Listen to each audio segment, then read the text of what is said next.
Hi, welcome back to my channel, and thanks for stopping by again to check on recent updates on my latest update. I've just listened to a wonderfully crafted, well-tailored story and experience of a brother, a co-patriot, a Nigerian, that actually journeyed through Libya, from Nigeria through Libya to the UK, and honestly, it was thought-provoking. It was an experience that's worth sharing. But I'm seriously thinking of getting this brother to actually share his story, his experience, and with you. So we learn from his journey. Is something I felt. I really felt it when he started talking about his experience. He started with his life in Nigeria. He's in his 50s, I guess. They wouldn't talk about his age, but from the look of it, like he's in his 50s, I think so. Right. He was doing well in Nigeria. He was doing great in Nigeria. He was into farming. He was a contractor, and he was into construction of pipelines, laying pipelines, and they had contract with Obaseki. I talked about how he was on 150,000 a month. He was doing well. From the look of things, he was doing well. And suddenly Obaseki came in, and he actually talked about his excavator, his big machinery, which he was using at that point in time. And of course, Nigeria will always do what Nigeria does, you understand. And suddenly, they noticed they were not getting paid.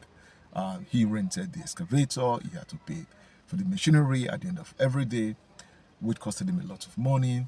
Then that was how the project was abandoned because Obaseki would turn up and they were not getting paid, just current doing work, you're going to get paid at the end of the day. And to cut the long story short, he felt himself experiencing the financial losses, which became a real burden. He had to quit his construction job, and he was into his full-time farming. He talked about his experience. He's from Delta State, Nigeria, which is my neighboring state. These are my neighboring brothers and sisters. You understand? From Delta State, Nigeria. He talked about how he moved from Delta State to Edo State, Benin City, to be precise. He talked about the beauty of Benin. He talked about the land, how rich the land was in Benin. He talked about his going into farming, his experience. Talked about wonderful experiences in Benin. He talked about the various villages he went into, like went to farming and so on and so forth. He went into farming. For him, it was actually a very, very rich and rewarding experience, like he shared with me. Now, he did that for a couple of years to sustain himself and his family. Then, before he began his journey, you understand? He talked about, well, going abroad, thinking this was going to be the way out. Well, we've all heard the Japan narrative and the narratives of the experiences of those that have actually been that have joined this movement, this Japan movement, this experiences and what they've been through and so. But for his own case, he actually wasn't really buoyant enough to go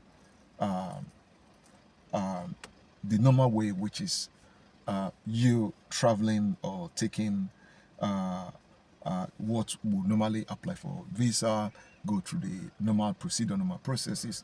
Now, he talked about his experience, his journey from Nigeria through Libya. He recounted his experience in Libya, talked about, well, he had so many good memories in Libya. He talked about how he worked for Libyans. He talked about how lifestyle in Libya was okay. It was easy going. It was cheap.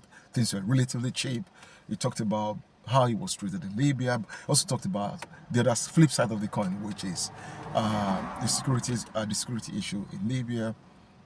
Talked about um, other experiences. Migrants, are you familiar with experiences? Migrants will equally have shared on YouTube channels and so on and so forth. But there's something he talked about which really struck me, and that he would have loved to stay in Libya, but the fact that Libyans would use you, they will give you jobs, but they will never pay for the jobs at the end of the day. You understand? The Libyans were quite very nice people from his own experience, from his own memories, from his own recollections. Very nice people, but they will do everything for you. They will buy you clothes, they will feed you, they will give you all sorts. But one thing that was which was what he wanted, because he's an economic migrant. One thing that really didn't really go well with him was the fact that he went into painting, he went into a bit of construction, like building stuff in Libya, but he was constantly being used and not being paid, or most times underpaid, and sometimes not paid at all. You understand? And threatened. You understand? Which was why he had to move on from Libya into Europe. You understand? These were his experience, this was his recollection of his memories in Libya, and the ugly, the good, the ugly, and the bad side of Libya. You understand? Which we've all known about Libya over the years. You understand? And talked about his journey in Europe. Now he's in Europe. You understand? Now I've asked him, is it worth it? If you're given a second chance, would you take the risk? Would you go on the same journey again? He said no. He said no, I would never. And I said, why not? He said, all he's trying to do right now is to get his act together and get his himself organized and go back to Nigeria. You understand? And these were things I actually asked him. I wanted to know from him if he's actually happy with his decision of coming to Europe, especially relocating to the UK. You understand? And he talked a lot about his family. He talked a lot about the people he left behind at home. He talked about his life back home. He talked about a lot of things which I wish he was the one actually sitting here with me, actually sharing his story. But the bottom line of this is he said something which again struck me with something I just feel I should share if you're watching this.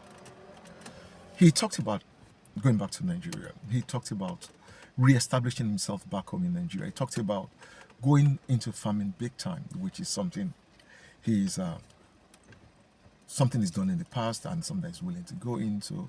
But he also talked about his fears of going into farming because he's quite experienced. And it's something that he said he would really like to invest in the rest of his life on, going back to Nigeria and going back to farming. But at the same time, he also talked about his fears, talked about the Fulanization of our country, Nigeria. You understand? He talked about the lack of effort. He talked about lack of security in Nigeria. He talked about a lot about the insecurity in our country. These are people that actually want to go back willingly. They're not being deported. They're not being told to leave the country.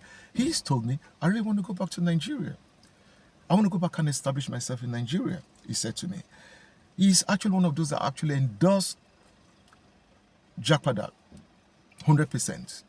Jack Padal, back to Nigeria. You understand? He's fully in support of that endorsement, of that process. The repatriation, the returning, the going back to the country, going back to your country, going back to Nigeria. You understand? But he also talked about security, the insecurity. If he's going to rebuild his life back in Nigeria, how is he going to do this? This is something he shared with me. You understand? So, again, is if I know Jakpa remains a vote of no confidence in the system, in the leadership, in the politics, and the policies of Nigerian government. But if anyone is listening to this, watching this video from Nigerian government, they should really think about people trying to come back home to reinvest in Nigeria. People that have gone away, that have gone abroad, they think of coming back home. They should seriously be thinking about how do we actually, what structures do we need to put in place to actually secure the return of these people back to Nigeria? What structures do we actually put in place to ensure that people are free to come back to Nigeria to reinvest in Nigeria? You understand? Well, if to Jakpa in Nigeria is to leave Nigeria fiscally, but they may have left Nigeria fiscally for him. He said to me, he may have left Nigeria fiscally, that his soul, his spirit, his body is still in Nigeria, because it's a country that he would love to go back to. You understand? A country that he would love to go back to and reinvest and reestablish himself. You understand? And contribute his whatever his own fair share of whatever it is to the economy. You understand? In Nigeria, you understand? Well, again, government need to put structures in place to reabsorb, to re-engage, and reintegrate these people that are planning to jackpot back to Nigeria, because these are things that we also need to discuss. You understand? A lot of people may have left the country, but their body, their soul, their spirit, their mind is still in that country. They want to come back. You understand? These are people that want to come back and reinvest in Nigeria. Our government should do more, you understand, in terms of making sure that the level of insecurity in Nigeria is being looked into, you understand? Because people want to come back. People want to come back. You understand? It's no secret that people want to come back. You understand? They may have escaped the hardship in the country. They may have escaped the insecurity. They may have escaped the structure, the policies, the lack of leadership. They may have escaped all that. They may have been disillusioned when they left the country. You understand? They may have faced all sorts of battles when they left the country. But you understand, at the same time, they want to come back. You understand? They want to come back from their hustle abroad. They want to come back to come and invest in Nigeria. They want to come back to make a change. You understand? In the system, in the dysfunctional system, they left it. They want to come back to make sure things are done right. You understand? But our government needs to put a lot in place. So, this is a message for the government. This is a message for our Nigerian government. If you're watching, please, a lot of people out there that want to come back home to Nigeria. A lot of people out there that want to come back and reinvest in that system. A lot of people out there, they may have left the country, but they're not separated from the country of their birth. They're still part of that system. They want to come back and make a difference. This is my story.